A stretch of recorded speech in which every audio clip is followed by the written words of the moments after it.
and Luke, and I'll be satisfied. Yeah, Charlie Feathers, who's live here at London Country Radio London because he's appearing at the Sunshine Show. Great name. Tonight at the Rainbow Theatre. Rainbow Theatre, right. And Charlie, it's great for you to come on. I know you're just finishing your rehearsals. Now, you once you recorded with King, was it the actual King label that came out on in the States when you did this track here? The One Hand Loose? Yeah. Yeah, it came out on King Records. Uh-huh. Did you go back to Sun then, or did you finish with... Yeah, I tell you what, I went back down. They built a studio over there and put me in it and worked, and we didn't get along too good on some things, and so I went down in South Carolina, North Carolina, worked about 12 shows. I came back and I gave it up there because there was too much confusion there. These kids came on later, and then yet they wanted us to cut a lot of this stuff that we cut back in the 50s, and these kids come on. These kids nowadays do not know what the 50 rock is. They cannot play it. I've been on stage with about 5,500 bands, and it's, yeah, we play it. It turns out the same every time. They do not. My son has tried to patent it for 3 years, and he still has all kind of problems. And I've hoped him to, it's just a problem. Oh, well, we're talking to him in a minute if you'll let us, but actually Graham, rather cleverly, the promoter here, brought in Buddy Knox's latest record, so which is obviously was at the Rainbow, and it's called The Harmony in Your something or other. Anyway, we'll do the title as soon as we're here. This is Buddy Knox.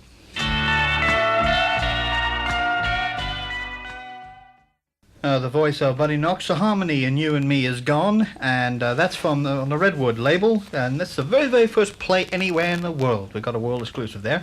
RWS 5001, that's RWS 5001, distributed by Pi Records. So that's Buddy Knox, who we hope to have again on the program next week. And right now we have Charlie Feathers, and Charlie, in fact, we've now got your son sitting next to you, Bubba. That's right, tenfold Bubba. Bubba, you, when you, I suppose, were growing up, your dad was singing rockabilly for a living, wasn't he? Yeah. Did you dig it yourself, or did you go into the other types of Yeah, I music? liked it. It was okay, you know. Right. It was all I heard, so I had to like it. And what happened when it died down? What sort of music did you go into? Do you? Just a little bit more rock and roll type thing. Do you play professionally now? Back home? Yeah, I do now. With what? With your dad's band, or Yeah. what? So you're back on the road, Charlie, are you? That's right. I was wondering, I mean, like we played Defrost Your Heart. I mean, you've sung real down-home country music, really like the Hank Williams style, before you went into rockabilly. When rock and roll died, why didn't you go back into sort of modern country and do a Jerry Lee Lewis, really? Well, they really can cut country there in Memphis, and I'm part of the Memphis sound. That's what I know. Well, it's not far down the road to Nashville, you know, you just take you through 33 or something. I don't dig Nashville sound. I went up there here not long ago, went to 6 different studios. They don't get what I hear, and if it's not what I hear, we've tried every button you could push up there, and I guess we'll just have to go back into a place maybe like Sun or something like that if it happens again. I don't know. Is Sun open, the studios? They got a studio down there, but they got some kids in it like Knox, Jerry, and them, and don't know how to operate it. Right. See, it wasn't Sam, it was the people around him in there too doing this, you know.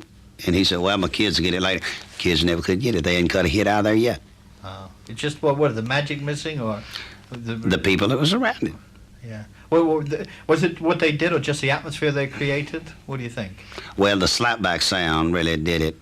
And then the artists that came in there worked hard to get it. Well, and they got it. We got the other side of your Sun single here, A Wedding Gown of White. Wedding Gown of White. I get a lot of requests for that tune. You going to do it tonight? I can. Yes, sirree. Okay. You coming to the show? Tomorrow. Well, I'll do it tomorrow then, too. Is Bubba going to rehearse it with you then before... He better already know it, don't I'm going to take me a switch to him. Charlie Feathers, London Country.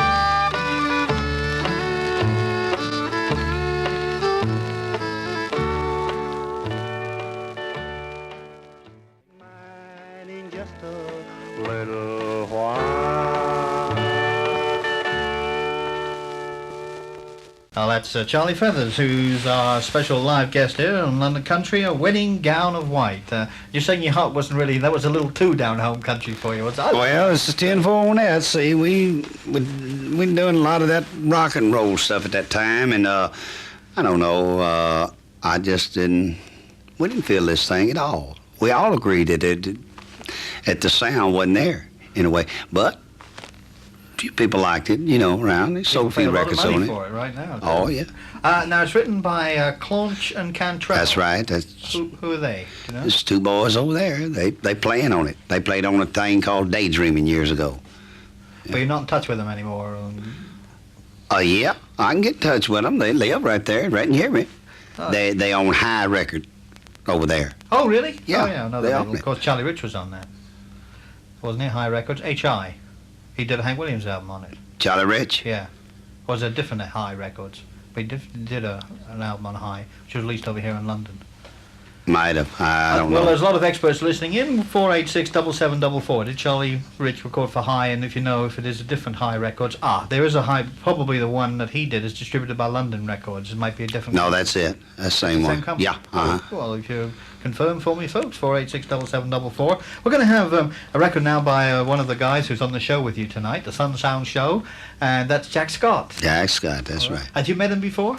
No, I had talked to him on phone, but I never met. It's great, like a great reunion for the first time. We all. Oh, guys yeah, think tonight, isn't it? 10-4. He's up north, and I was down south.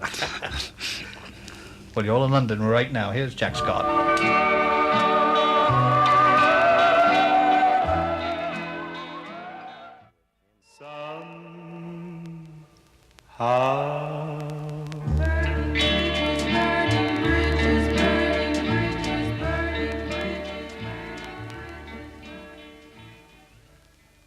That's Burning Bridges by Jack Scott, who's wasn't our guest, was nearly was, but we got Charlie Feathers, who's one of the legendary names in country and rockabilly, and it gives me a really big thrill to have you on the program, Charlie. Oh, it's really a thrill to be here. Well, we got a track here from an album called Sun Rockabilly's Volume 2, and there's a picture of you with a spot in your nose, but Yeah, that real that's life. true. Yeah. This is with you with a duet with Mac Self, and I know Ronnie Self. I don't know a great deal about Mac Self. If that's I don't right. either.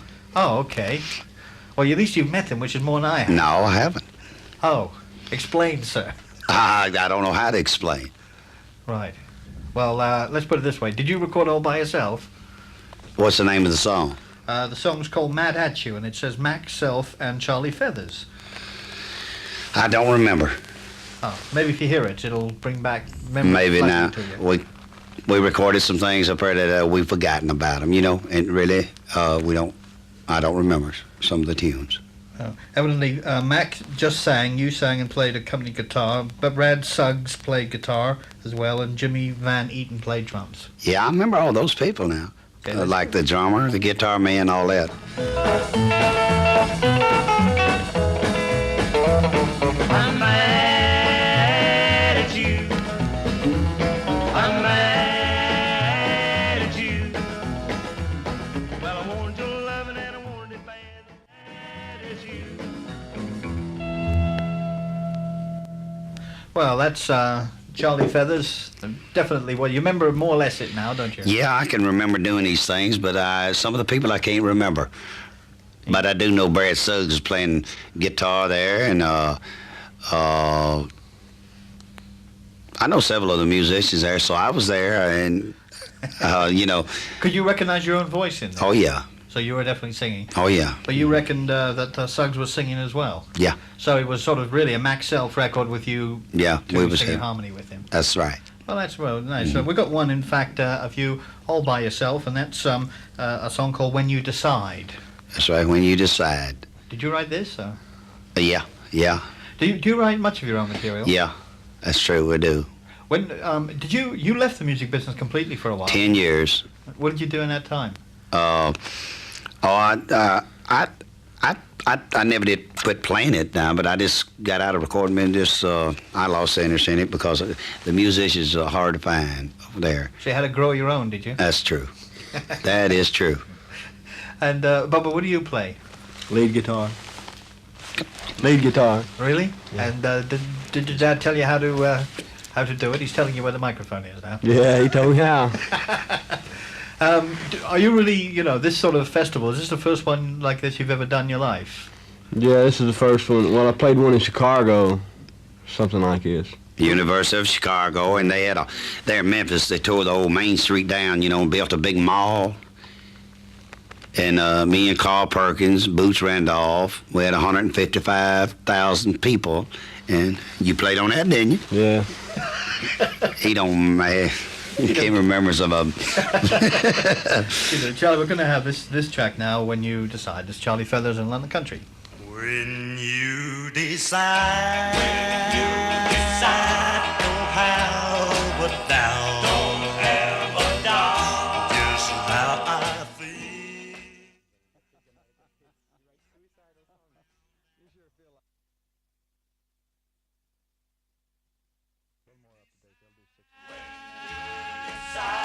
Just tell me so,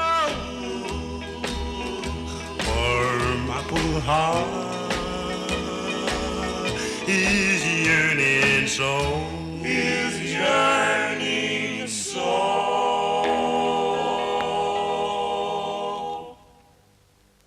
Well, that's Charlie Feathers. And Charlie, though, you're telling us there's a very interesting story about this. That's right. Bob, we went over to Nashville there at RCA and did this, and it's some black boys, and they were in prison. They had a record out called Walking in the Rain. It was a real big record. That thing sold 5 or 6 million. Wow. Different people cut it, big artists cut it, and they were in prison. And we went down, got them, brought them up there, and believe it or not, they had chains. Brought him in there and stood him. He wasn't going nowhere. Right in front of the mic, the standing mask would be. So they were real easy to work with. And a lot of the stations at that time, they was having a little riots over there, realized that, and they didn't want to play the record. And the record was a pretty big record. But was it because they were prisoners or because they were black that they wouldn't play the record? Black at the time. Right. Well, look, Charlie, I know you have to go. I'd just like to mention a few places that you're going to... fans can see you. Besides, of course, the Rainbow tonight and tomorrow, they can see you on Thursday, 3rd of May. That's next Thursday, 100 Club in Oxford Street. On Friday, 6th of May, the Crepes and Drapes Club in Tottenham, no less. Sunday, 7th of May, Westcliff Hotel, Southend. And the Tuesday, 10th of May, the Dingwalls Club, of course, here in London. So there could be most of those, all those, in fact, are in our area. With special guest Bubba, right? Looking forward to putting them on the show. Right. Is he going to be singing? Do you sing, Bubba? He can do it. So he'll get 1 or 2 in there. Right, well, thank you very much indeed, Charlie Feathers, for coming on, and it's a great thrill for me to meet you, and I'm only too happy that you're finally in London, and I know that people are going to see you at those shows I mentioned, especially if they got any love of rockabilly, but you're going to sing good country as well, aren't you? Really a pleasure to be on your show. Charlie, thank you, and here's a lady that I know we all know and like, Dolly Parton.